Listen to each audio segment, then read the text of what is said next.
Okay, you said you did see the Venom trailer. I did watch the Venom Let That Be Carnage trailer, but I've yet to see Venom 1.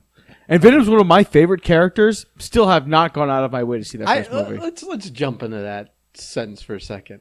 How does Venom become one of your favorite characters? As a allegedly sophisticated person of the of nerddom and geek fandom. Because the peak of comic interest for me was the time where it was the worst for you. So you were all about the pouches and the guns. All about the pouches and the guns. black costumes. I'm the reason that Deadpool is still a thing. And the blood and guts. Yeah, I loved Venom. So they kind of improved Deadpool over the years. Yeah, originally he wasn't like that fourth wall breaking. No, that was like goofy. It was like one of those things. I think with Deadpool is one of those things where it just kind of organically happened. He just kept getting more freedom, started doing crazier shit. No, there was a definite there was a new series, and they went to that. I think I had those comics. It was like all of a sudden a new writer came on and decided to do a new thing. Pissed I am. And that I gave all my Deadpool comics, and I had most of Rout Liefeld's old first run at least, maybe most of the second one. I gave it to Beaver. Because just when I was of all leaving, the people. I know. Of all the people. Well, he was Mr. Deadpool, and I thought I was doing a friend a favor. Yeah. So, I guess I was doing someone a favor. The guy that thought he was the best Deadpool wrestler as Deadpool. Yeah, he really took a stand on that one. Yeah. And even though we were proving him wrong, like, in his face. Well, anyway. Well, let's put it this way. The guy that we replaced him with is now full-time employed by the AEW, and your boy Beaver there is not. What did we call him in Joker? Professional. We teamed up the Joker. In our cosplay wrestling shows that we used to put on at the comic conventions down here. We got pretty elaborate with storylines and all that stuff. We really did. We had a tournament. We had our friend Adrian that was the Joker, and we had our boy John. Mm-hmm. Cruz, who now wrestles as Serpentico in AEW. Shout out to John. As Deadpool.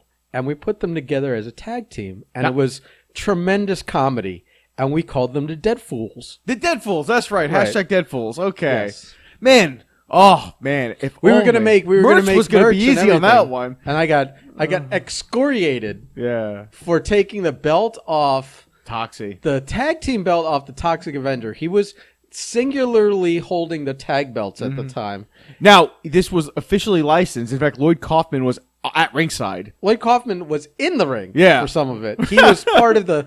So, Mike, the owner of SuperCon that we were working for, had a valid point, was that, like, we've got the blessing of the creator, owner, and godfather of... The Toxic Avenger. It's the only officially licensed character we had on the show. Right. Everything else was totally actionable. And so we went with a hot hand. Yeah. The Deadfools were the most popular thing for that weekend. We put 4 shows on 4 days in a row. Really, other than the Hitler segment. Well, that's another story. That's another story for another time. But we're transitioning into Tales from the Dark here. But no, I never saw the first Venom with Tom Hardy. I heard very good things. I've heard nothing but good things about it. I don't know how you could hear only good things about it because it's not a good movie. Okay, I mean I haven't seen it. So. It's a fun watch. Okay, as a person that despises the popularity of Venom in comics and movies and everything else. And resents the fact that this character is over. And as from an artist perspective, who is sick of, basically doesn't take commissions anymore because all he gets are requests for Deadpool's, Harleys, and Venoms. All from the era of comics that I thought was like a total miserable waste of time. And on top of that, resents people who think they're artists. Because all they do are draw Venoms, which require no artistic ability whatsoever. Hashtag shot. You don't have to know proportions of shot at the crowd. You don't have to know proportions of a face. You don't have to know anatomy. You can just wiggly goo gooify it and Your statement is so much truer because I actually did that in middle school because I couldn't draw. all you drew not were an Venoms. artist, and they're just like Venom and Dragon Ball characters were really easy to draw because they're very the way they're drawn. Like for Venom, it's like, man, you don't even have to be able to draw a straight line. In fact, it's best you don't. You don't have to even ever actually seen what a human being looks like at any given time to draw Venom. So, so people who think they're artists, and I won't name any names, but we know one or two of them that do little paintings and stuff, and all of a sudden half of them are Venoms because you don't have to know anything to do a Venom. So Venom's a fun movie coming from a man who hates the character. It's funny and fun. Yeah, and I heard Tom Hardy really invested in it. He's good, and like the interaction between the two and their like struggle to deal with each other, and it's a lot of comedy in there. I guess that's where the trailer, when I watch the trailer, I guess this is like a thing, they overdid it in the trailer. If the movie's like this, now I'm like they went too. The one thing I liked about the other movie, you went too far. And I don't remember the voice in the first movie that well because I only watched it. I think I watched it twice. I watched it once when it first came out, and then like last year I watched it. I think they went to Cookie Monster with his voice, with the symbiote's voice in the second trailer. It was very Cookie Monster. It was very Cookie Monster. And I don't remember if they got the same guy and they did it if it was exactly the same, and I'm just my memory isn't fresh enough. But it was very Cookie Monster, and I was like, oh my god. I will say though, I had forgotten, but Woody Harrelson as Cletus Cassidy is fucking phenomenal casting. I think it's interesting casting. I wouldn't, I mean, a lot of people would be like, huh? I always wanted. But if you were around in the 90s, when they did what was that crazy Maximum Car? The movie. The Oliver Stone movie. Fuck! I wasn't even going there. Shit! It's one of my favorite fucking movies. The Kill Spree movie. Fuck! Oliver Natural Born Killers. Natural Born Killers. There we go. Because we had the Natural Born Thrillers in the WCW. Yeah. That's how I remember everything. Is a wrestling or comic book reference. That if you've seen that, you're like, of course, Woody Harrelson. See, I especially around the time where these movies were becoming prevalent and having Venom in them would make sense. We don't include Spider-Man 3 in this, by the way. I always wanted Jackie Earle Haley. He's a little old at this point. At this point, but so is Woody fucking Harrelson. Yeah, but and a lot of that acting is in a mocap. I think Woody Harrelson doesn't look that old. I don't think Woody Harrelson has aged visibly like Jackie Earle Haley has. I just think if you want to cast a man to be Freddy Krueger, you can also cast that man to be Cletus Cassidy. Also, Jackie Earle Haley is like 5'2" or something like that. Fucking Venom doesn't have to be ginormous. Well, first of all, we're talking about Carnage. Carnage isn't ginormous. I've never pictured Carnage as giant. I understand. And that's all symbiote. That's all CGI. I understand. No, because Tom Hardy's 5'8", buddy. Yeah, I understand. Well, you already got one guy standing on boxes look impressive, like Tom Cruise. You don't need to just have the set littered with boxes. Let's just find another guy. That's what Venom and Carnage is going to be. It's all CGI. It's not. They haven't practically made symbiotes, brother. It's not. They're you see them in the trailer without goo all over them. Well, it's all computers, man. To make them look taller? It's like life. It's all computers. You're just throwing shit at the fucking fan now. I absolutely am. You're just throwing shit at the fan. I am just frustrated. Or at the wall, I guess. No, I wouldn't mess your walls. They're so pretty. So clean. First of all, Jackie Earle Haley peaked with the Bad News Bears. There's a call right there. God damn. I literally forgot he was in that fucking movie. No, he was good in Watchmen, and I think he was a fine second-rate Freddy Krueger. Yeah. But whatever. So I just wanted to, since that was the most recent thing that came out today, since we're recording this late, that I figured we'd at least touch on the Venom thing. Yeah, the trailer looks fine. I'm excited. So you haven't seen the first one? I'm excited for a movie I haven't seen the first one. Are you excited to What are you gonna watch the first one right before you watch the second one? No, I don't. Me and Nat have been talking about watching it. I always it comes to me every once a week where we have the hey, we haven't seen Venom conversation. Yeah, and then it just goes away because I have to pay for it, and I don't have to pay for a whole lot anymore because it's on Stars. Oh, it should. Well, yeah. Just wait till I think all that stuff's coming to Disney. Really? Yeah, they have some deal for all the Spider-Verse stuff. But is Venom now? Here's the thing. Yes, I'm same telling you. Same with Morbius. All that stuff's going to end up on Disney. They've reached some agreement with Sony for all that that's stuff. Cool. Yeah, that's cool. Which probably means you're going to see Tom Holland in one of their fucking. Good. I like that. I like that idea. I'll put it this way.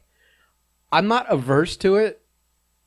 If it's always going to be under Kevin Feige's watchful eye. Maybe not. But if it doesn't count against one of his movies, you know what I mean? Like if Tom Holland is done a deal and he's like, I owe you 4 more Spider-Man appearances. Mm-hmm. I don't want one of them to be in the Sonyverse version. I think I want them all to be in the Marvel fucking. I think an argument will be made that if it makes sense storyline and further down the road thinking, that all these characters will end up in a Marvel fucking movie anyway. I would argue that we might have the multiverse of madness kind of. The multiverse we might get a Venom appearance. Are you saying you don't want Tom Hardy and top billing on a fucking Marvel movie? Yeah, that's gonna happen at some point, buddy. Tom Hardy? Yeah, Venom. No, if I'm not, they're not merging those two things. But you might have a crossover with this one movie coming out. But they've already got so much fucking. They're already putting 8 pounds of shit in this 3 pound But I bag. thought that the universe that this is happening is the same universe. It's basically the Marvel universe. It's just a different studio telling the story. I think that's just you thinking that. Oh, well, I don't think that's anyone having confirmed it. Diddly fuck. No, I just assume that when you have that kind of star power in these movies, because you got Jared Leto as fucking Morbius, and you're already building. You understand? Marvel doesn't give a shit. If it doesn't matter. It doesn't matter how over someone is. Yeah.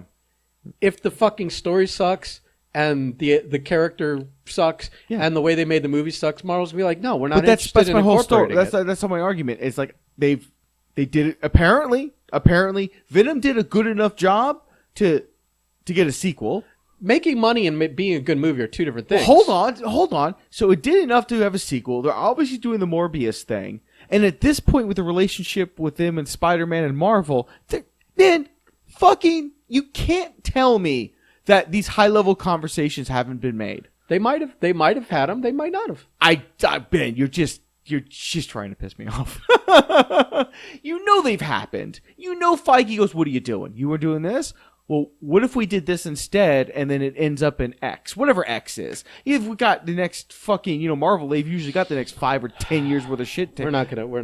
But I'm just saying, you're right. Your possibility is that these are throwaway movies that occur and Tom Holland appears in 1. 100%. It's also a possibility that in 5 years they're all in the same fucking universe and Venom's fought Captain America. It can happen. I think the only way it happens is if Disney buys the rights back. Well, at the rate we're going, I mean, at the rate we're going, yeah, probably. I think at the rate we're going, they're just gonna buy Sony.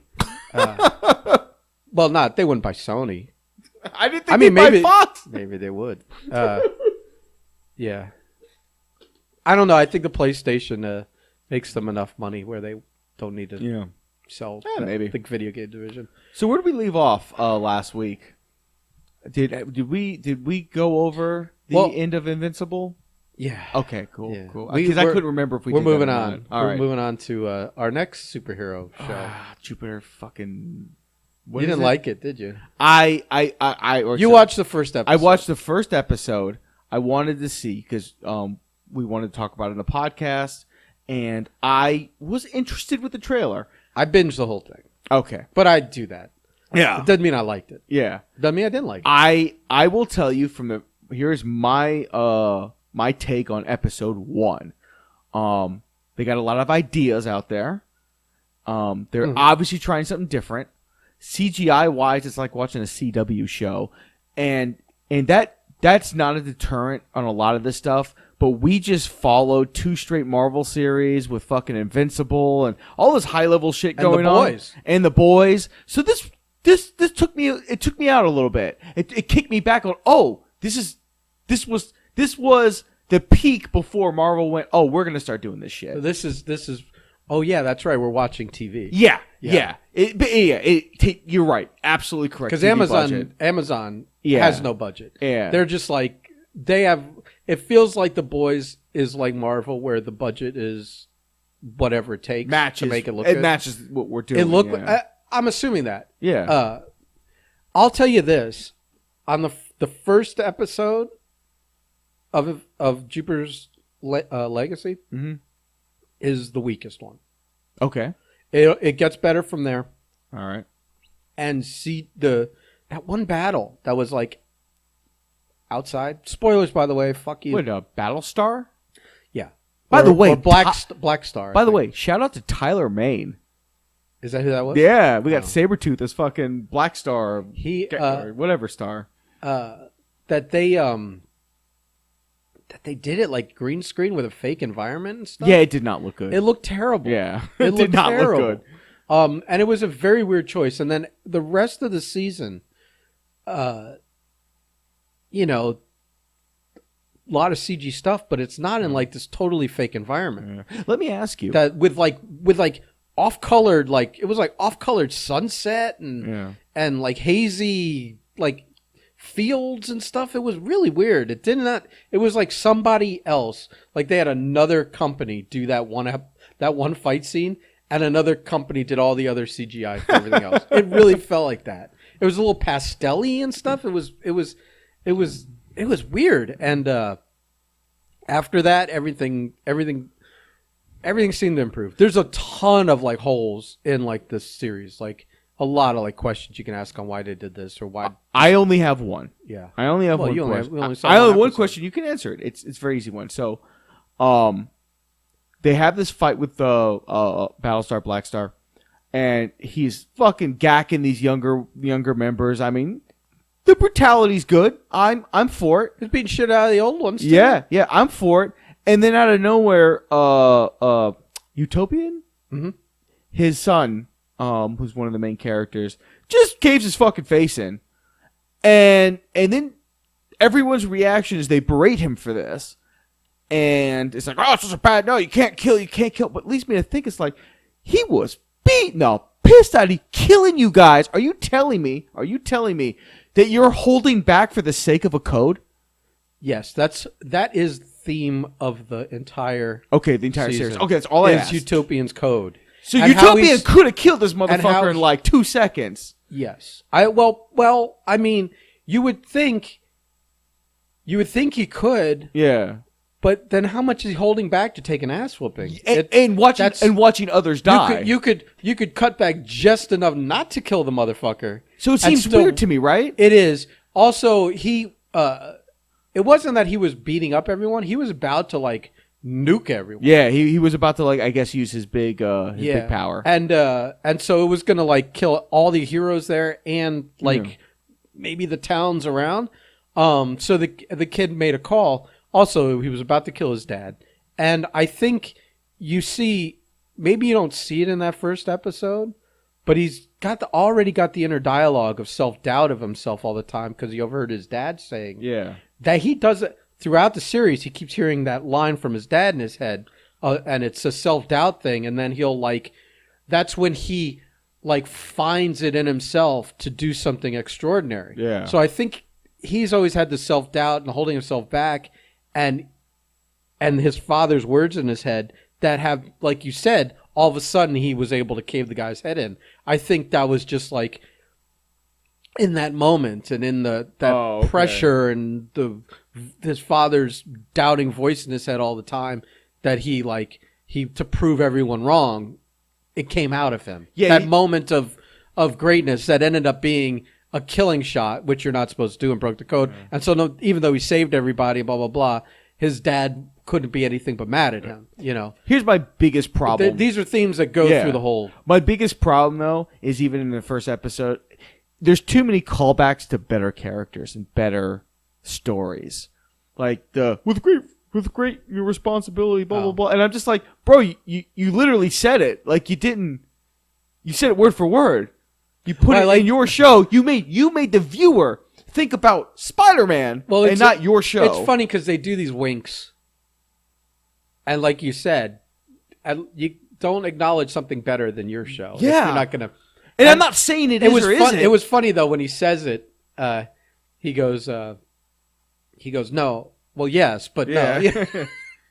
I didn't notice until the third episode that they were switching aspect ratios when they were going from present day to the past storylines.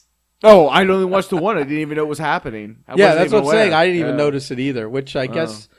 I don't know if that's a good thing you didn't notice or if you're supposed to notice that to let you know, not that you don't know when they're younger and when they're older. I mean, they do them. Yeah. That's just a problem. This is another problem with this series is that when you cast the same actors to play young and old versions of themselves, which continuity-wise kind of makes sense. I've seen shows where you cast different actors to play young and old, and it gets a little confusing as to who's who sometimes. Yeah. Like there was a series Dark on Netflix, and when they jumped 25 years or 20 years or something, that they cast different actors instead of aging up, making them look older in the present. A lot of practical aging in Jupiter. It was all. Yeah, I think it was all makeup. A lot of practical, and it's not bad.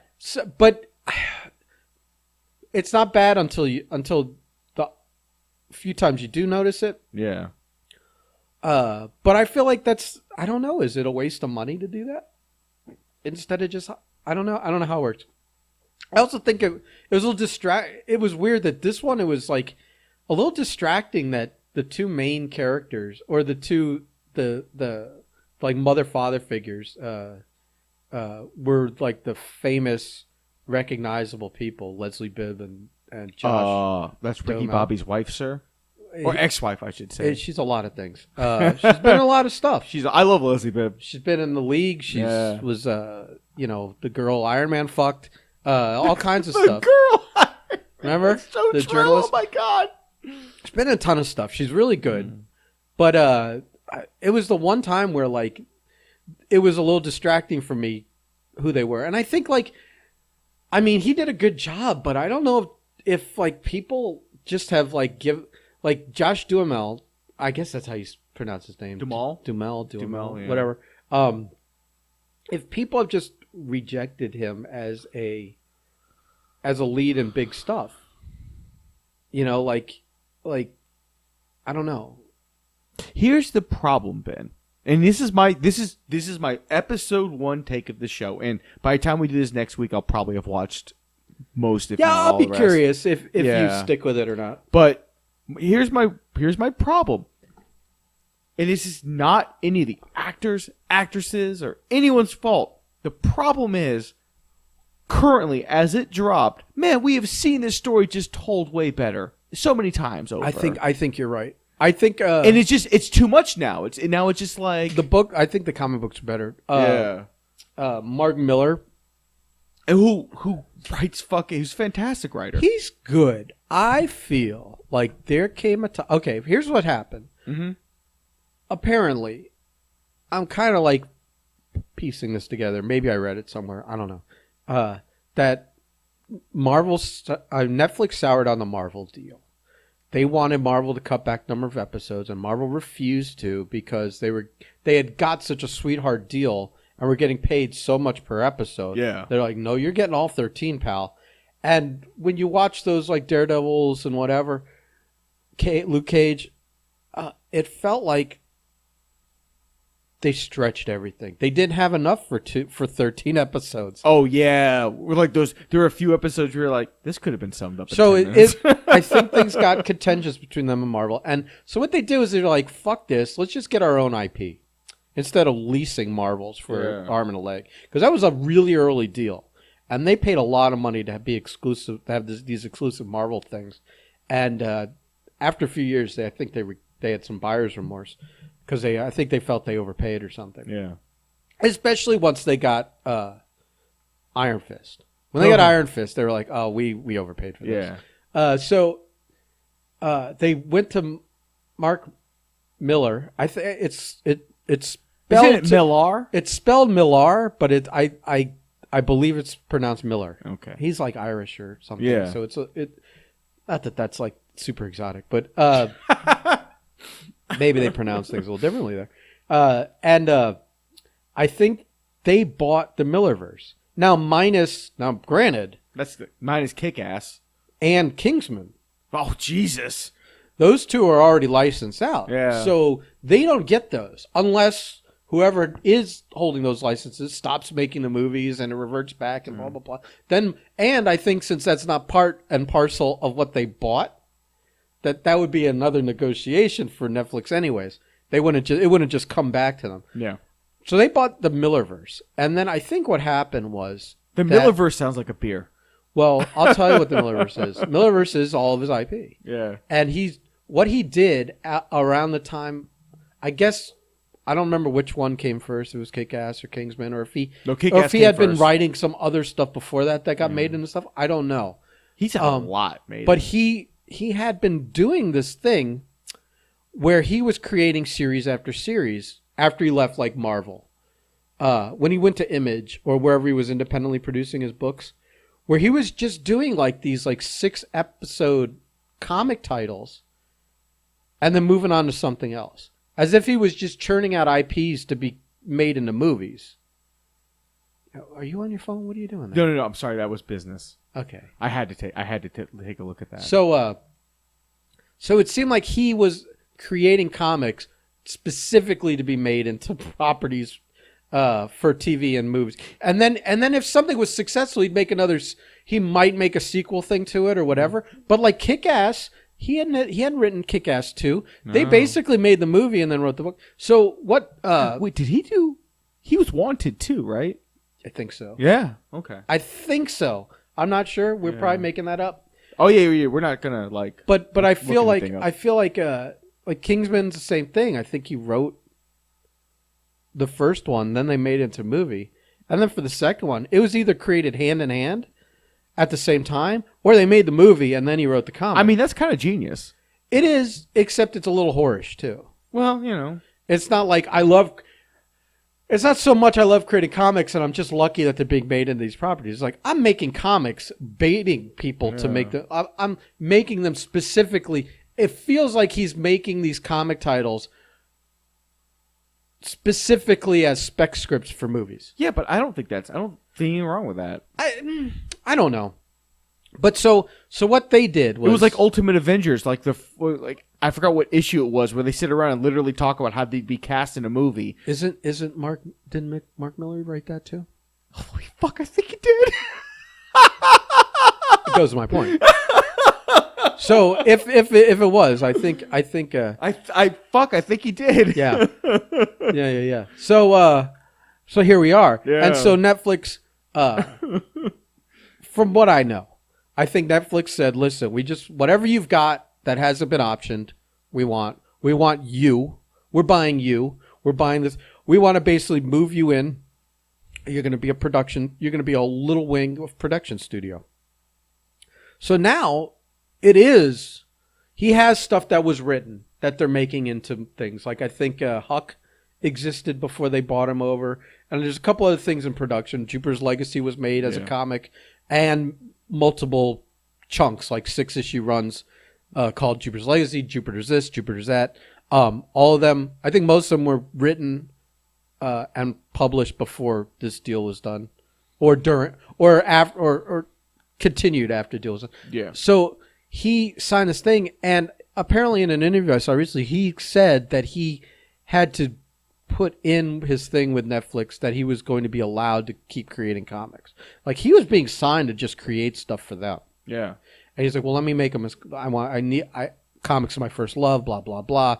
I want to keep doing it. So now it really is like I come up with an idea for Netflix and then I'm making it a comic. So like the Magic Order, I think is on the plate. I read that. It's cool. Yeah. It's a really good one. But Jupiter's Legacy was a really good one too, and here's what we got. So I don't know. We'll see what Netflix does. But apparently like him and his wife have like a little like movie production studio under Netflix's banner. And good for them. And now they also make comics. Good for them. Now, I think well, not good for them if this is the I didn't like the production on this first episode. I'll tell you this. It got a little better, but the story didn't. This show, I think in a few years we'll be, when we're asked like when was it too much? I think this show will end up being the answer to that. Too much superhero stuff? Yeah, because there's, and not just too much superhero stuff. Because good stuff will always. But here's the problem: there's only so many different ways you can tell certain different character arcs and character types. There's only so many different ways you can approach Superman, or you can approach all these different characters, and it just seems like there's a better. You're just a different version of a better character. You mean traditional superhero stuff? Yeah, but this says that. See. Right, and they've done the boys beat them to the punch. The boys and putting Watchmen, those two where you're like, here's superheroes, but kind of like gritty, real worldish, like the ugly side, the underbelly, the dark, Yeah, and it's not necessarily bad. Like listen, listen. If this came out a few years ago, we'd probably look at it differently. But as we stand right now, it's like, okay, yeah, but yeah, other shows have done this better. Okay, yeah. There's nothing wrong with this, but other shows have done it better. Even like Joker, which isn't like superhero, but it's in that world. I still haven't seen that. I mean, you kind of have to. I mean, it only won Academy Awards and stuff. But and you're the Batman guy, not me. So, yeah. So, if you were gonna be of all of this type of stuff, rate them. I mean, it's not beating too many of the other ones. Yeah.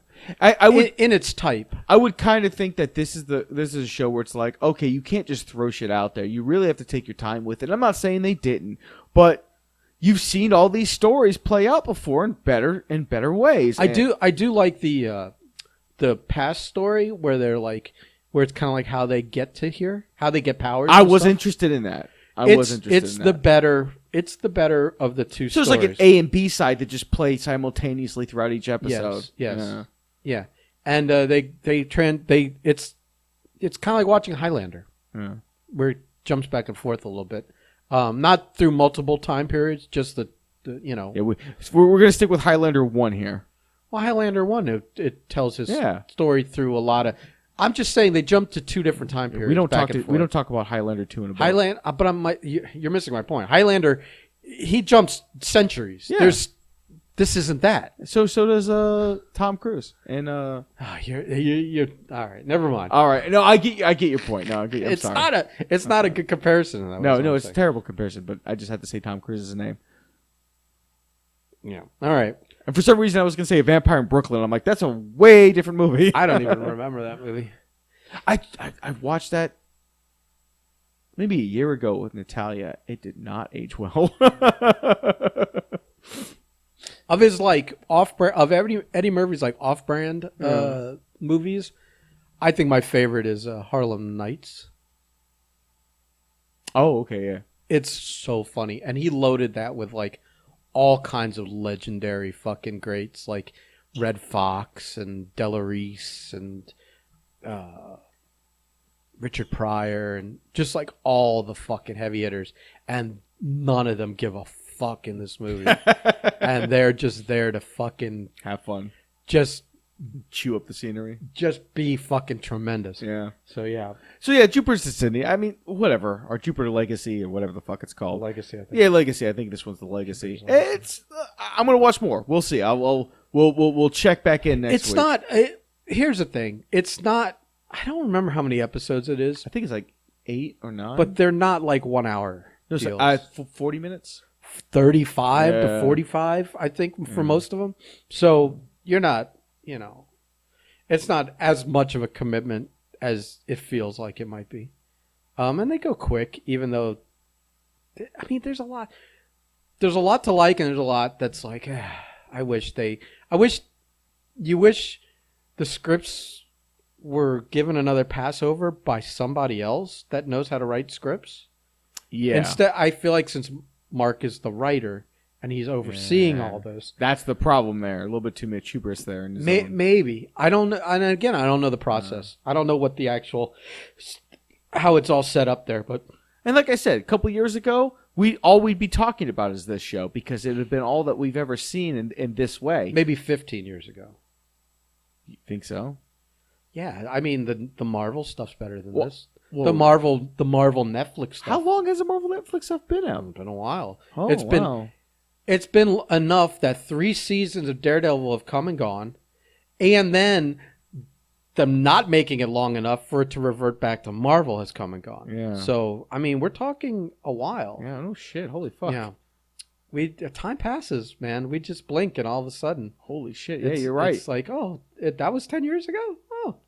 Josh Duhamel, however, does make a decent-looking Jesus Christ. It's interesting because he with a cape.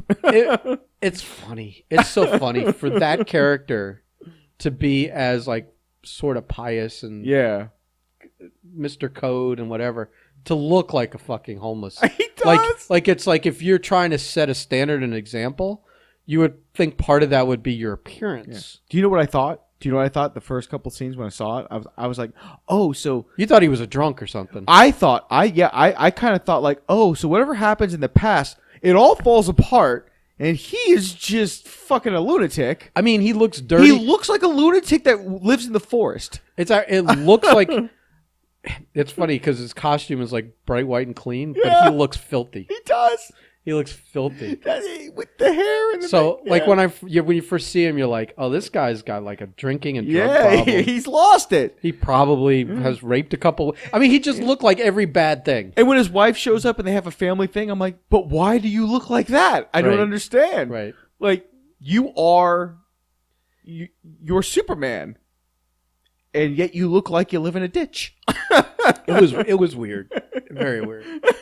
You're Omni-Man, but you gave up at some point. Like that would be like a good like late 60s look. Yeah. You know. I don't think that homeless I haven't slept in a bed in, years. But I mean like if in the late 60s maybe his hair wasn't white and it was just a hippie look. I'll give him this big beard and a long hair. I'll give Duhamel this. The way they make him look, like that look, he looks like he's had the weight of the world on his shoulders his entire life. Okay, fair enough. Then that works. Yeah. He just looks like he's just being beaten down by responsibility and his code. But the funny thing is, everything else still is clean house, dresses nice. Suburban America. Work ethic. Sticking to the code. So it doesn't, it's really weird. It just, there's just something about but when he looks and the way that he acts, and it's just something that didn't tie together right. But again, I'll give it a few more episodes and see. I want to see where the daughter goes because she looks like a fuck show. That's a train wreck. And I guess they all have the same powers. The whole family. Just regular fucking Superman types. They don't really talk about it. Oh, they don't really discuss. But I mean, I guess all the siblings kind of are like. It seems like they're kind of like a version of their parents. Yeah. They have like what they. Yeah. So yeah. It's just weird. In the comics, I think it's much more about the kids. Okay. And like they rebelling. They spend all the money on Josh Duhamel, sir. Rebelling against the adults and whatever, and maybe that's a story for the second season or something. And the uncle, bro, that's a weird dude. Is he intentionally playing him as a weird dude because the character's fucking weird? Or is that a weird dude? Because I thought he wants to fuck his fucking niece the entire episode. No, I don't think so. No, he's not like a... Because when they had the interactions, I'm like, whoa, dude, like, you want to fuck her? Like, that's the way it came off real creepy, and it came off like, like why are you asking these weird questions and having these weird responses with your niece when you're... I don't know. Right there. I don't know. It's, dude. But I think it's the first episode. Okay. I think this first episode is a little fucking, off. Yeah. Honestly. Like, it was filmed differently than all the others. It was filmed apart from all the others. Is that what you would say? See, it's funny because it's not like we made a pilot. Yeah. And then, sometimes they reshoot the pilot. Does it feel like that? Or like by the second episode, even if they don't reshoot the pilot, they've made major changes. Now I know it feels like that, but it can't be because this is like a greenlit season. But I'd heard that this went through reshoots, and this went through this went through the producer hell a little bit. So I would like, which is weird. So I would be interested usually to know. Netflix is usually pretty much go do your thing, and we'll just air it when. Do you it's know what done. I think? I think Netflix saw whatever he initially made and had our thoughts like, oh, this has been done. Yeah, before. They hired like Stephen DeKnight to run the show. Yeah. I'd like to look into it and see. Who, like, I mean, he's done good shit, you know? Because you never know when a producer, director, or somebody just throws a shit fit for whatever reason. And I don't know. A whole fucking production gets thrown into disarray. Now, it might be something really stupid and small, but it's just funny because it's going to be weird if they don't renew this because they've, like, bought the Millerverse for this like reason to have tons of content and IP. This is like the first in the superhero genre. Do you think they pulled the same shit with like they did with the MonsterVerse? Like, hey guys, we got all this cool shit coming, and then they go, yeah, but we didn't like the first thing. Yeah, I don't know. Oh. The beauty is that it's not all intertwined and the same thing. Like Miller, just every comic he writes is very different from every other one. Yeah, so that's true. So the next thing that he puts out wouldn't be. You know, it canceling Jupiter's Legacy doesn't mean that they don't make the Magic Order, is what I'm saying. It's kind of weird. He made this and Kick-Ass. He's done a lot of different superhero stuff, and he's made everything seem different from the other thing. Yeah. Kingsman, Kick-Ass, this. Well, there's no superpowers. Wanted. I wish. He did do Wanted, right? Or are we wrong? I got to look it up, man. It's killing me because I know... Who wrote Wanted? I wonder if that's you probably should. I should have been way more specific. Who? Bon Jovi, Dead or Alive? Alan Jackson. Charlie Craig. It's about songs. Oh, Wanted. That's probably half the. There's probably like 40 country songs. Okay, so it's Mark Miller. Yeah.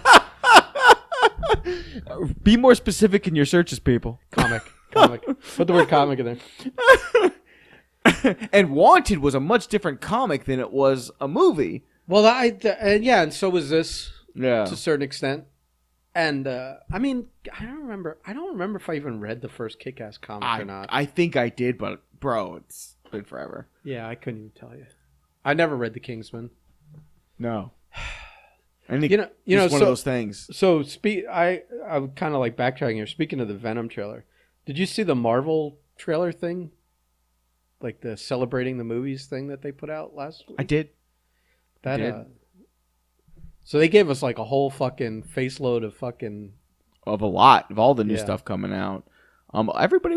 I mean, they don't tease. I mean, like the Eternal shots did nothing for me. Well, I was just about to say everybody had a reaction to the Eternal stuff. I'm like, we saw 3 seconds. The fuck are you reacting to? Well, and there was except for the shot where she's like the close up with the light up sword thing, energy sword or whatever it is, magic sword. I know nothing about the Eternals. I know some, but every other shot, it would have been better if they showed close ups of very recognizable people instead of whatever they did, like that group shot. Unless you're really looking and you immediately recognize that one guy from Game of Thrones. The shot of Angelina Jolie is really close up. So even that is like, maybe you don't catch that. The Salma Hayek shot is like just her was she on a horse? Something like that. I like shooting up to the sky. So there's like no visual there. Yeah. And they're talking in this movie. That's the other thing. They're talking about how the scuttlebutt was that this director who ended up winning an Oscar this year, like since she made Eternal, she won an Oscar for the previous movie, so that gives you hope. But she fought them to do all this stuff on location, and when they started getting the footage back, they were like, "Holy shit, that was the right choice!" Like everything looks spectacular. Yeah. So you're saying all these beautiful shots and all this artistry, and you don't see any of it in any of the things they give you for the fucking teaser for them. In this, like, you know, this Eternals teaser, it was a weird choice of what they gave us for that. It was more just. I don't know that anyone would have been more excited or less excited if it was just part of the preceding stuff, which was just title card with dates. I'll be real honest with you. None of that shit struck me. I watched the whole thing. I saw Eternal stuff, and I just moved on. Like, Yeah, because that movie doesn't excite me. So it'll be good. I'm sure it will. I listen. It'll be good. Marvel at its very worst makes a watchable movie. So I'm not worried, man. I mean, did you see the Black Widow one looks, but we've seen plenty from that. Yeah, I don't even want to see any more fucking reels of that. Just show me the fucking movie at this point. Yeah, it's gonna be a good movie. And we'll get Madam Hydra and Shang-Chi. Again, will be a good movie. I think they gave away something in that one though. It looks like the 10 rings. Oh, on the wrists are like bracelets on the wrists. Yeah, I'm fine with that. I don't give a shit. Yeah, I don't. But what I'm saying is that they're not like. I guess since they did the Infinity Gems already, that like originally Mandarin had rings on each finger, and each ring kind of did something. It's different. kind of same concept. Yeah, so you kind of. I'm fine. They had to revamp the character anyway, so revamp. What do you mean revamp it? Well, he was a fucking complete racist stereotype in the comics. Oh yeah, he was the yeah. So you already had to revamp a much about the character. It was like the Yellow Claw or whatever. Yeah. So just go ahead. Yeah, I'm fine with it, man. It looked great. Yeah. It looked. I mean, Shang-Chi looks good, man. Although I would have loved if they just went full David Lopan with him.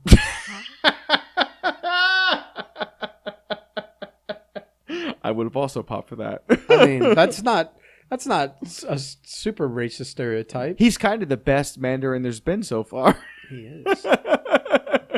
I mean, doesn't he look like him when he's 100%? Yeah. You know that was because whoever made that costume in the fucking 80s was reading comics and maybe I don't know, but yeah, that's I don't seeing what we've seen and knowing what we know and talking to people we know. A lot of the stuff that we're like, oh, that's coincidental. I'm like, nah, it's probably not. That person totally did it for this reason in this way, and that's cool. I fucking love it. I pop for it. David Lopan. Yeah, Shang-Chi. My problem with Shang-Chi is I'm hoping it's not too... Because everything's been so fantastical that it's just like... you don't have many Marvel properties that are like, hey, we take place on Earth. And with regular people. We're going to have 2 in a row. You got Black Widow and yeah. This. So you get... And then you're going to have... And you just followed...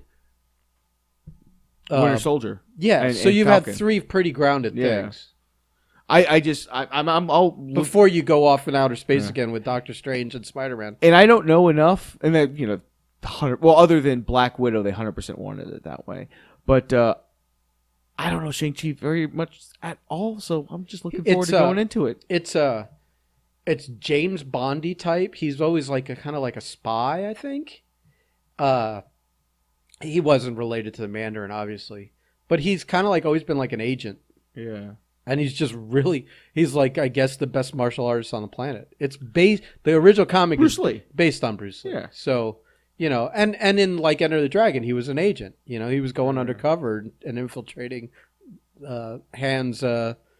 Hand's criminal empire, whatever it was, opium and women and whatever. So yeah, I think that'll be good. And then, but I mean, like, it's funny. They tease Fantastic Four in it, but they don't give a date. They're still so early in that process, man. And they list like a shitload, like 12 movies in this trailer, but a lot of things aren't in there. The Marvels? Well, the Marvels is cool. I like that. I think that'll make a good movie because that like it seems from the WandaVision that Monica has heat with Carol. That's what it looks like to me. Kind of like every time when that name came up, that she didn't have anything nice to say. Nope. And I guess the other one, the Kamala Khan, Ms. Marvel, will have come out on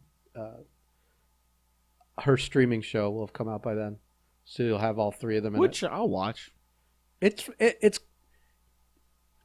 what's good about Marvel is even if like it wouldn't normally be your thing. It's going to be your thing because it's still a Marvel show. Yeah, and it'll be a well-told story. Right. You know? And that's at the end of the day. They're really changing her, though, from what I hear. It's not going to be like she's an Inhuman.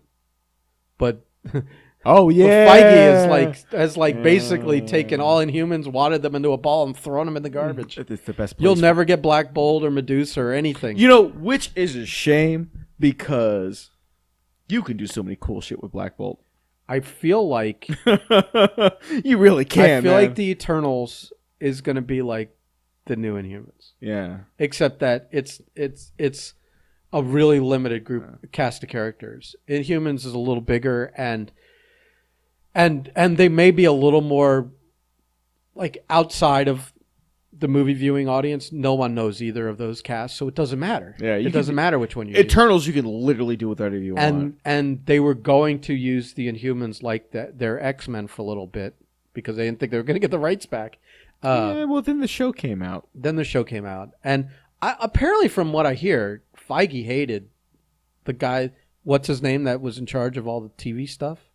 And so when he got to take it over, finally, this is what we get on the streaming service. But I think Inhumans is something that you're still going to have to give a little bit of time down the road before you try to reapproach that. If you reapproach, I don't think they're ever touching it. I mean, because you're looking at reintroducing the X-Men. You got the Fantastic Four. Yeah, I don't think there's any space for them.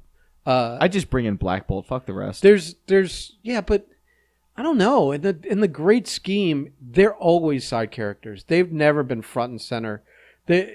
I think they had one crossover when they were trying to get the Mists mutants' powers back, and this is when this girl came when Quicksilver broke the Terrigen Mists all over the world, and then like one out of every fucking 100 people ended up getting transformed. She was one of them. So in the comics, she's an Inhuman, but in this, it appears like she's got like a gauntlet that gives, and it's got like purple energy. So you've got like Carol is energy based. Yeah. Monica's energy based. And so it's like this kind of blends better, I guess. No, I don't know. I'm fine with that, man. You have to. Some of this people get mad like, oh well, you can't change this. I'm like, yeah, you can. You don't have to like, you don't have to die on that sword. Like they're gonna make it very different. I think a lot of these characters are already so different than what we knew. They said she's gonna be more like a Green Lantern type than like in the comics. She just like bends and stretches her body and does all these. Oh, okay. She can make like big cartoony hands and stretch her arms. But that's a better idea. Which is like a little bit like Mr. Fantastic, anyway. Yeah. So if they're bringing in Mr. Fantastic, who can do all that stuff, okay, Ben. Why have her? Okay, so all this stuff's happening. Yeah. And Marvel's at the point now where they can just look at a pile of shit and go, we can make it good. Just give us enough time. What's that writer room look like for Fantastic Four, you think? After 10 or 15 years of trying to get 4 or 5 movies, 4 different times, what does that room look like, you think? I don't know. Because it's the same it's that same collective. I feel like it's that same collective. They kind of work on everything together. Yeah.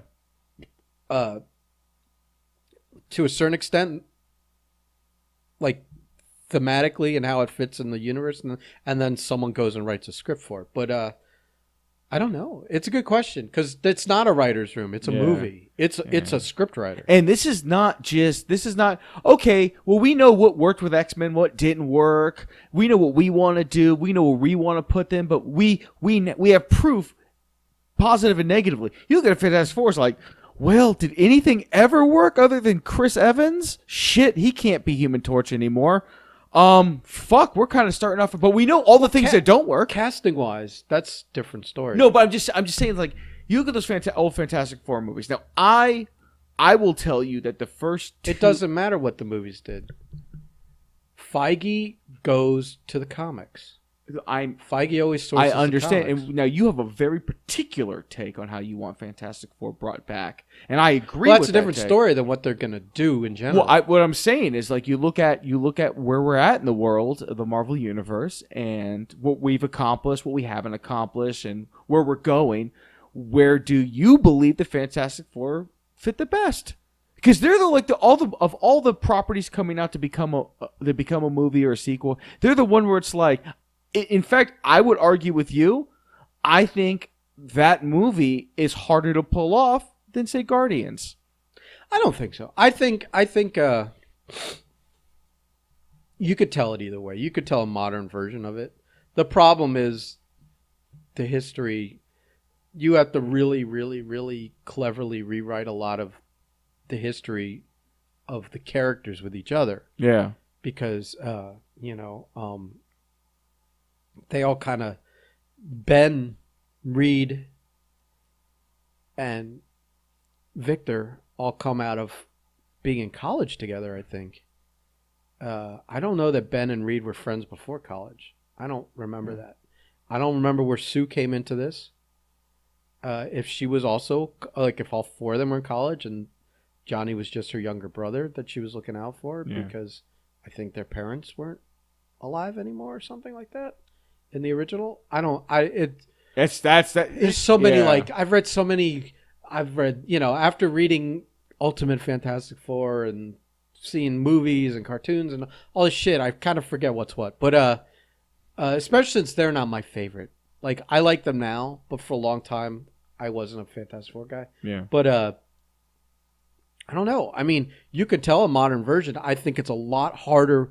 It's a lot more work to tell it, give them a modern day origin than to do what I want to do, which is tell it as if this happened in the late 50s, or late 60s, like the space race first, and that, you could tell basically the exact origin as it is in Fantastic Four #1. And then when they get irradiated in space, they get lost in the negative zone. Lost in space? They get lost in the negative zone, and then they reappear in 2020, whatever. And it's been 5 years for them.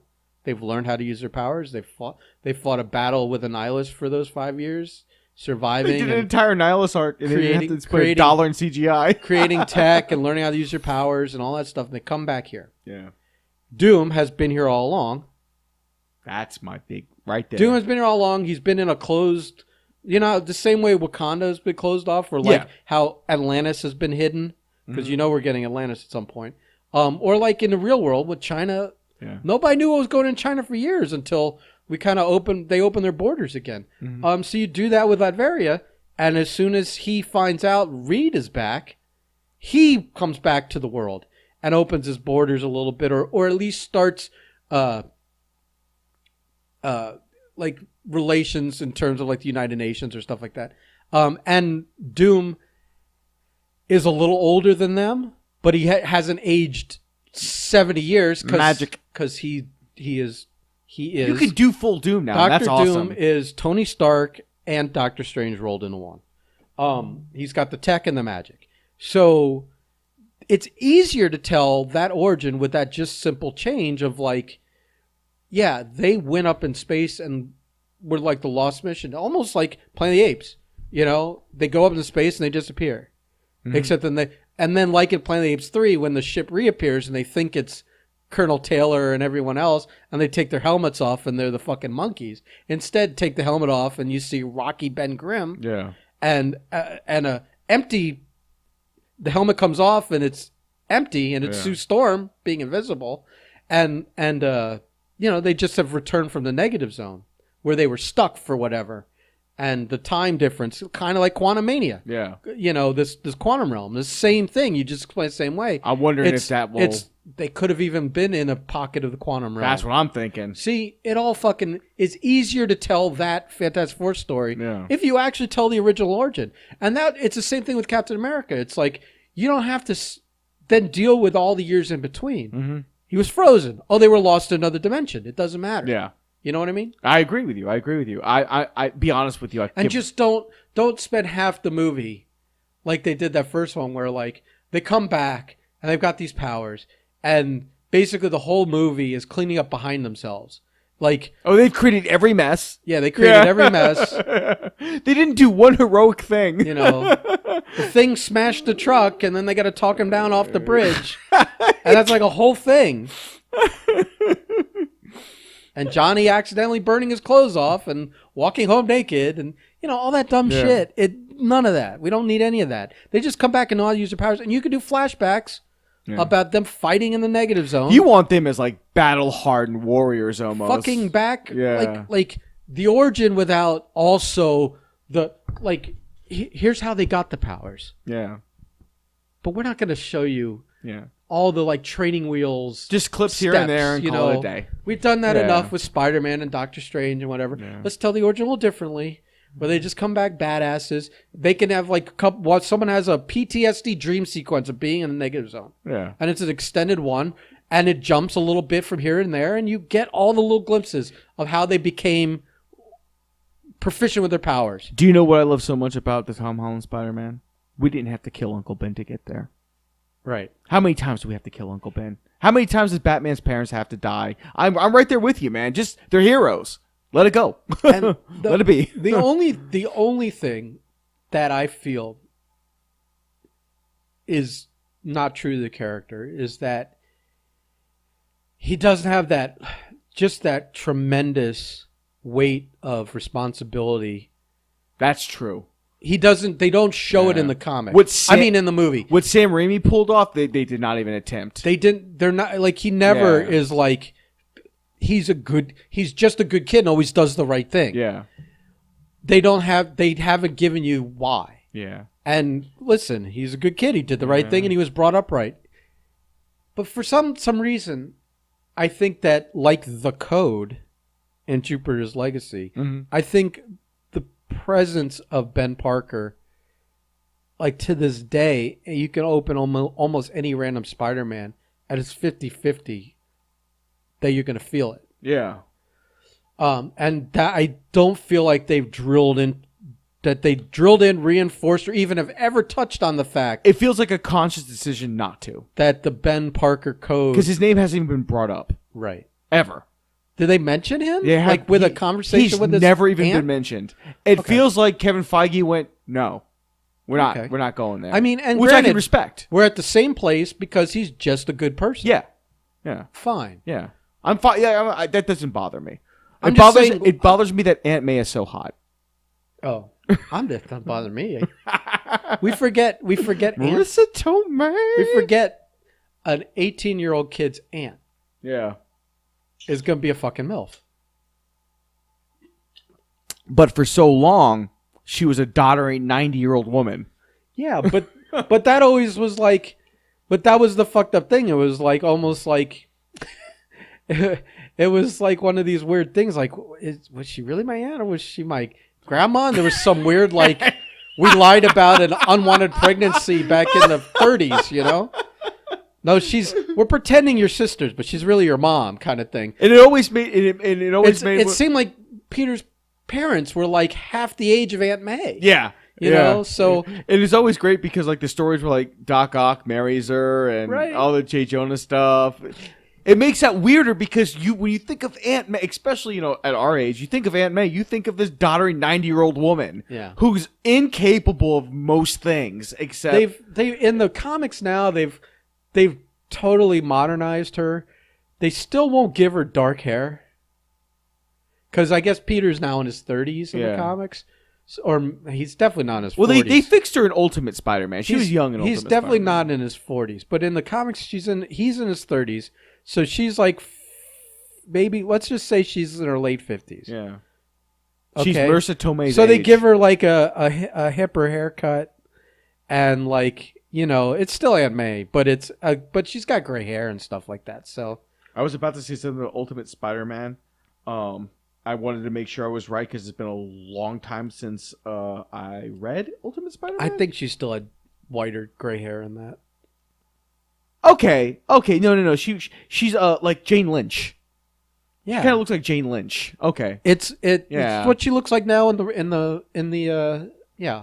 Okay, that makes sense. In the 616. That makes sense. Okay, she like runs a charity and whatever. But in the 616. I don't even know right now if Aunt May knows if he's Spider-Man or not. I don't think she does. I think she's still like she's the only character in the fucking book that doesn't know he's Spider-Man. Everyone else in the world knows he's Spider-Man. Whether it's Norman Osborn or fucking Black Cat. How about that rumor? Or Mary Jane? What rumor? The rumor that supposedly was leaked that Norman Osborn is the next big bad, and it's our boy. See, this is weird because it's like I read also that maybe the Norman Osborn of the movie of the MCU right now is just a normal. Yeah, that's the same rumor.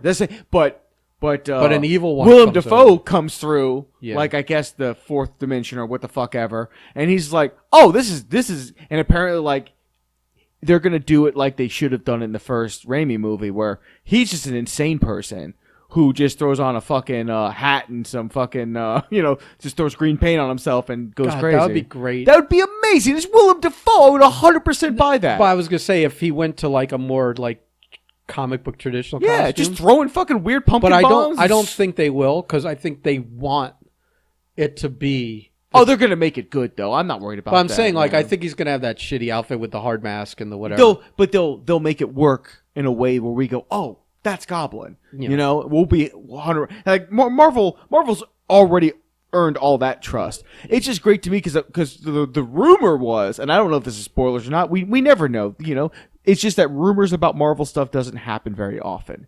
The leaks don't happen very often. It's hard to keep the leaks from coming out of that. And especially with a movie like Spider-Man has so many working parts, 2 different studios, all kinds of shit going on. The funny thing was that Andrew Garfield like denying that he's even heard from Marvel. Stop. And then like the day later, kind of he backtracked it a little bit. Yeah, we're like, but we know. And they're like, own it. Well, and like everyone's so much like, it's crazy how invested people are in like uncovering this stuff. They're like, well, we have a photo of Tobey's stunt double from the Spider-Man movies and Garfield's stunt double from the movies hanging out together on an unnamed shoot. Or maybe it was even the Spider-Man shoot. He's like, why would those two be on the same thing? Blah, blah, blah. You know, it's like, but what are the coincidences? Yeah. That on a Marvel shoot, he's there. Tobey's and Garfield's stunt guys are going to be. He's there to he's there to thwip a web. Okay. Right. No, I think Alpha Merlina's take was the best. He's like, oh fuck yeah, they're gonna teach me and everything. Yeah. And they're like, whoa. And I'm like, they have that's awesome. I'm so looking forward to that. They have a couple of those issues. What's his name? That's in Thor. Did we talk about this already? Christian Bale? No, the other one playing Zeus. Oh, Russell Crowe. Yeah, he was doing radio. You and him have like an open competition to see who has the more glorious gray beard. He was doing. We'll get to that in a second. He was doing radio, and I guess it was like his last day shooting Thor. Yeah. And he's like talking about how he's gonna, after he's done talking to them, he's gonna hop on his bicycle and pedal over to the set. I guess wherever he was staying or living. That's a fantastic image in my head. And also picture this image. The most recent photos of him. He's not small. He's a fat fuck on he is. Picture that pudge on a bike. But I guess they were like, listen, if you want to be in this movie, you better start riding a bike. Yeah, you can't die, man. Yeah. But he said, yeah, and he just casually mentions he's I'm gonna go my last day playing Zeus on Thor. And they're like, what? it's like what the fuck is that Seth Rogen with Kim Jong-un? Oh, where it opens with Eminem just like casually going, yeah, I'm gay. And they're like, whoa, everything has to stop. And he's just trying to continue. What? Yeah, I'm Zeus. What? Hold on. Because these things don't link, man. They just don't. So that's why I take it with a little bit more than a grain of salt. But here's the thing. Because Willem Dafoe, man. Yeah, but here's the thing. Oh, fuck. Feige announced that Bale was playing Gore the God Butcher. Which I'm so looking forward to. So if that's officially announced, and they like, I guess there's some things they can't keep quiet, like that Portman's going to be Lady Thor and whatever. Yeah. What's the big deal? Like, there's no huge surprise. It just makes you want to watch it more. But my point is that, like, this is not a spoiler. Oh. You know what I mean? Like, you knew he was going to be in it, but whatever. I don't know. Well, I mean, Russell Crowe. I didn't know if we were supposed to know he was in or not, but that's not something that's like a state secret. You know what I mean? Like, we already know the God Butcher, so you need other gods to kill. Yeah. You know what I mean? The God Butcher was going around killing all the gods from all the pantheons. How many gods do you think he kills in the I don't know. So that's the interesting thing. Ooh. I wonder if it's too late to introduce. I wonder. Well, here's the thing. I wonder if they're introducing Hercules in this movie. That would be interesting. I feel you kind of have to. I feel like Hercules. If you're going to do Zeus and God Butcher, you may as well. But Hercules is more of like a mainstream Marvel character. Huh. So that's like someone you would say you would use down the road. Maybe even throw in like the Guardians when you're cycling characters in and out because people been like he could replace a Drax. Yeah. You know. Where? Now, because I say this because what's his name's been thrown into the fan casting as possible Hercules. Who? Cavill. Oh fuck! Because they've this last week or two, like they're like, yeah, DC announces Black Superman on his birthday, and then like the next day he unfollows like a bunch of the DC studio Twitters and stuff like that. Like, DC, real quick, DC. Henry Cavill was the best Superman you're ever gonna fucking find. They're done with. Good luck. It's fucked up that they're done with him. Yeah. And he basically, it's like in wrestling when you get fired by a fax. That he Here you go, Phil. On your wedding day. Right, on his birthday, which I don't think was on purpose, but it was a fucked up coincidence. Yeah. It's a fucked up coincidence. That they announce a new Superman. Listen, this whole Superman thing is a fucking fiasco. Let's get into that. And then we can get out of here. But like this is touchy for two white guys to talk about. But I feel like I've watched enough black guys talk about it where I could say what the sentiment is out there. Okay. The sentiment out there I was about to completely disagree with this conversation. It feels like J.J. Abrams is now taking over Superman or like DC superhero stuff or a big chunk of it. He's going to oversee stuff and whatever, showrun or whatever you want to call it. Now, I didn't mind his Star Treks. His Star Wars were abysmal. I liked Force Awakens, but everything else is awful. And now he's going to go fucking... And for his first move to be, we're going to go with a black Superman. We're not going to go with the best Superman we've had, who still wants to play Superman. He's the best Superman. It's not even a close conversation. But also, he still wants to be Superman. Actively. And coming off what they did with him in Justice League and the Snyder Cut. Oh, dude, why? Still wants to be Superman. Ugh. And he's, again, just ignoring everything that's going on. The Snyder Cut, because the new guy isn't going to, like, it's like with a coach or like a studio head or whatever. The old guy stuff, I don't care. Yeah. I want to do my stuff. So it's fucked up. And so they're...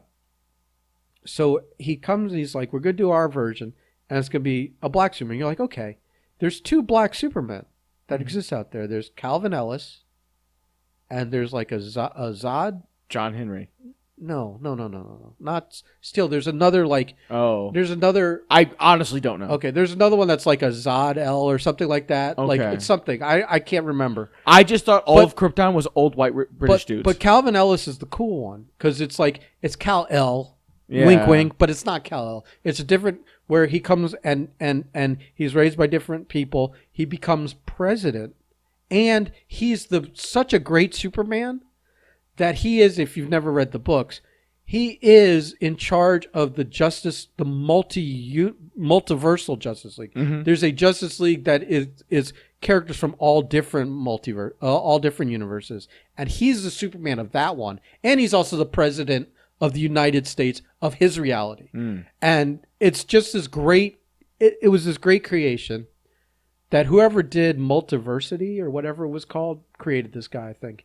I think it might be Warren Ellis or one of those types of guys. Oh God, I'm butchering all this. But instead they're going, no, this is going to be Clark Kent. But he's going to be black. You already have two existing blacks. Not blacks. Black, Jesus Christ.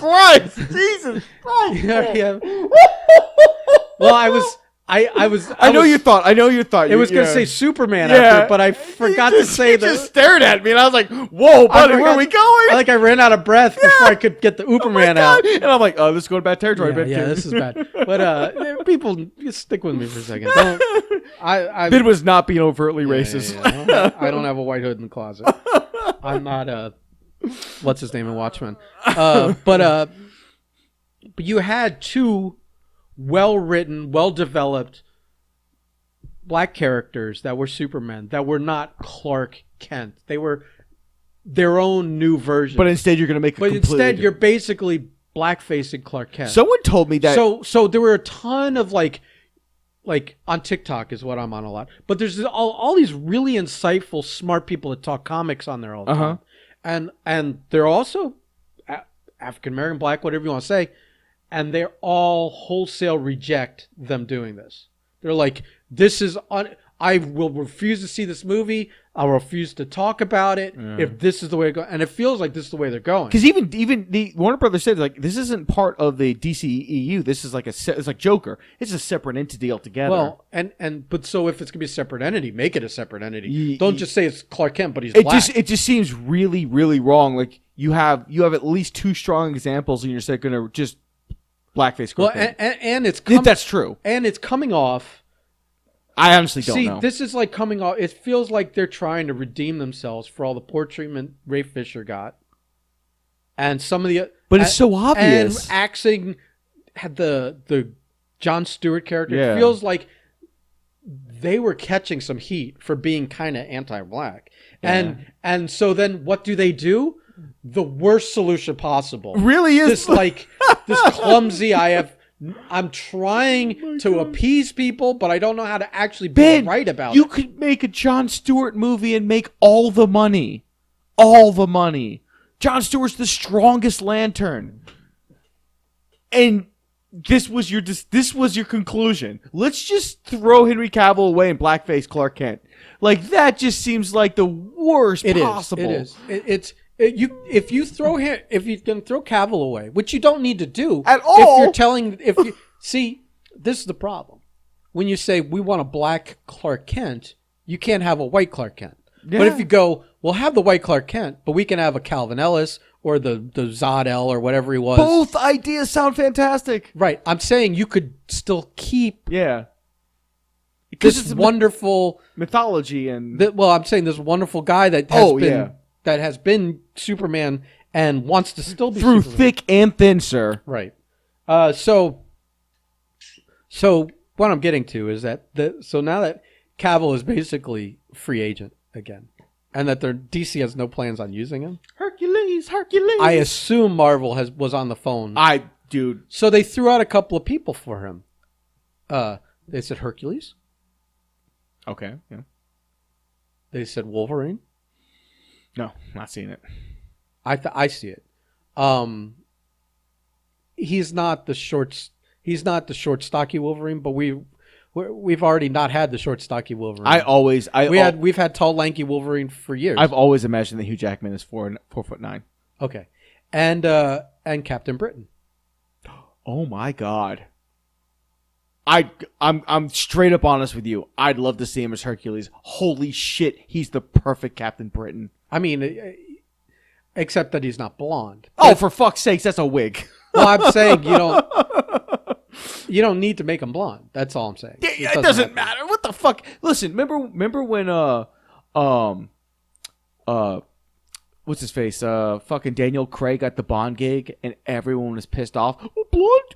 No, Bond can't be blonde. Shut your fucking mouth. Listen, Henry Cavill would be a perfect Captain Britain. Like, that's kind of the end of the conversation. Yeah, it's interesting because now it gets into the other thing that I was going to talk about, but we didn't, was that this whole Marvel slate. It's like they're totally in flux because, God forbid, you can get Henry Cavill. How quickly are you writing a script to get him in a movie? Or how quickly are you trying to insert Captain Britain in something that's already existing? And then it's like I said, we saw this slate of 12 movies coming out. Did you see Blade on that? I did not. There's a lot of fucking. I mean, I can't remember some of the other ones, but it's like these aren't all the movies they're making. Ben, these are just the ones they have specific dates for. We're doing this podcast on May 10th. You've had this information in your head for a few days. This information's probably been available for a week or two. I bet you they got 3 spec scripts written for this idea. Should it become a reality? I don't know if they have scripts for a solo movie, but there's just a very strong idea. But I mean, of what they would do, where they would go with it. Well, yeah, but since he's magic. You could. The problem is Doctor Strange is pretty much a finished full movie already.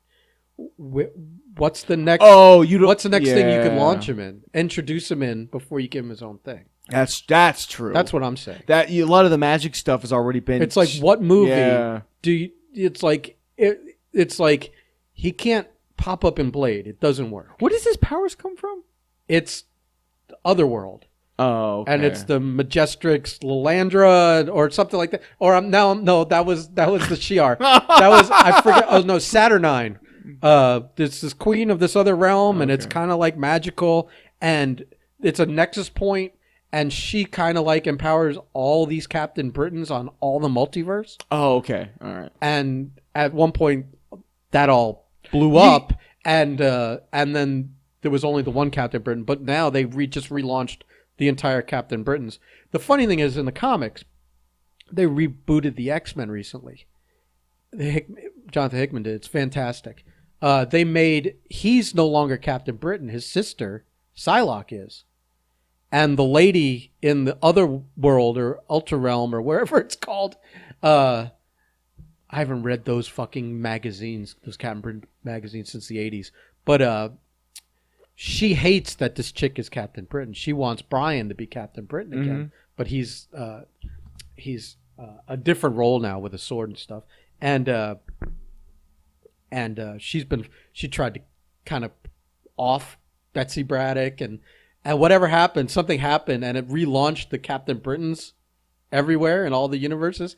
But now they're all versions of Betsy. And now that chick is the queen or the magic lady in charge of it all is like super pissed. That's fucking phenomenal. Yeah, it's like nothing's working out for her. She's like, one was bad enough. It's not coming up Millhouse. Now they're all the Captain Britons are back, and they're all mostly versions of Betsy.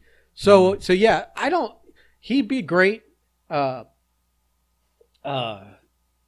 It's just where do you insert him somewhere? It's just like one of those grabs. Because the Guardians aren't going to be in England. Yeah. For the next movie. No, you'd have to. Thor's already well into production. He'd have to have his own movie. Well, you would think you might want to, while Iron's hot. Yeah. While he's like, hell yeah. Insert him into some story before he wins. You know what I mean? Like show up in some other movie. When is Doctor Strange? September, November, December, some shit like that? It's wrapped. I mean, unless they're doing reshoots. I was saying that's something you could reshoot pretty quick. Yeah, but to fold it in where it makes sense into the existing movies. I have no idea. It would look like some of the clumsy early Marvel stuff. You know what? You know it would be you know how they could do something cool? Instead of after credits being maybe you do a couple of after credits. Yeah. Or during credits. Maybe one of them is a recurring one where it's kind of like almost like those remember in the old day what were those called, the movies that were like 10 minutes long and it was like every week no, but back in the day like Superman did them and Green Hornet and a couple of these others. I know what you're talking about. I mean, they were like 10 minutes before the actual movie. Yeah. And so maybe at the end of these things you do like these short, like little 2 to 5 minute, a short mini story, introducing Captain Britain. But here, I love. But do you think people would love Captain Britain or would they love Henry Cavill? Why not both? If you write Captain Britain, if you write anything right, you're gonna like it. Will England like it? Well, obviously, if you can say, if you could do... We can't ask real Wakandians what they think of... No, but you can ask... Yes. Africa's a big fucking continent with a lot of fucking people on it. We haven't heard outcry that we've butchered their cultures and been condescending and culturally appropriating. It's one of the strongest continents on the planet Earth, as far as I'm concerned, because there's a lot of people there that have not gone unconscious from Francis Ngannou. So it's a very strong country. So yeah, I think you tell it right. It's not like that. For white people to tell a story about white people, it doesn't matter what the accent is. You know what I mean? It's America, England. It doesn't matter. We film shit there anyways. No, I'm joking. It would definitely be a good grab. I would think though they'd probably, because Captain Britain just seems, from what they're doing right now, it seems like you have to go a little. You have to go a little off kilter. You'd have to add to. It's so like it's so it's the world of magic. It's this other Hercules makes the better choice for where they're at now. I don't think that's as rewarding for him. Probably not. But one of them, he gets to be shirtless more often. I mean, maybe that's important to him. He puts a lot of work in that body. I mean, maybe. If I look like that, my options for shirtlessness would be more often as well. I feel like there's. I don't know. I think either character's strong. It would be whatever you. I just hope you could definitely fit Hercules in, but again, they may have cast a Hercules. I mean, that movie's been shooting. Yeah. It might be done shooting. I don't know at this point. I would. I'm just hoping that Christian Bale uses his Batman voice and Thor makes fun of it. I'm just hoping for that moment. Well, we know it's gonna have the same humor in it. So yeah, he says it's the best movie he's ever written.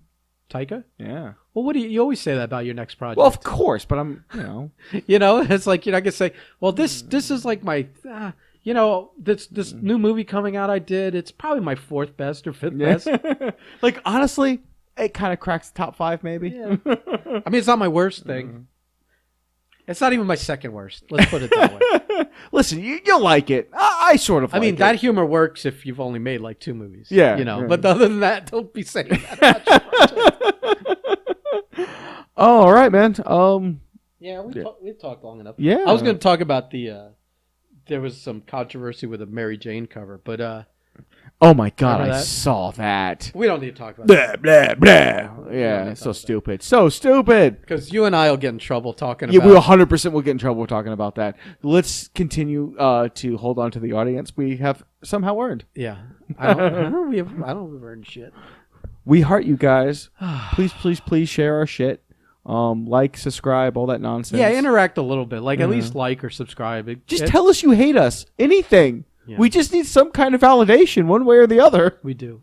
I mean, if you write an especially nasty letter, we might read it on the air. And by letter, I don't mean like letter. If you in some way react to us, we'll probably make it on the podcast. It will probably make it on the podcast. We don't have much else, so go ahead. Send us hate mail. I would love it. Yeah, I love hate mail. That would just mean that we've gotten to somebody. We've reached somebody. All right, let's get the fuck out of here. Shit, yeah. Bye.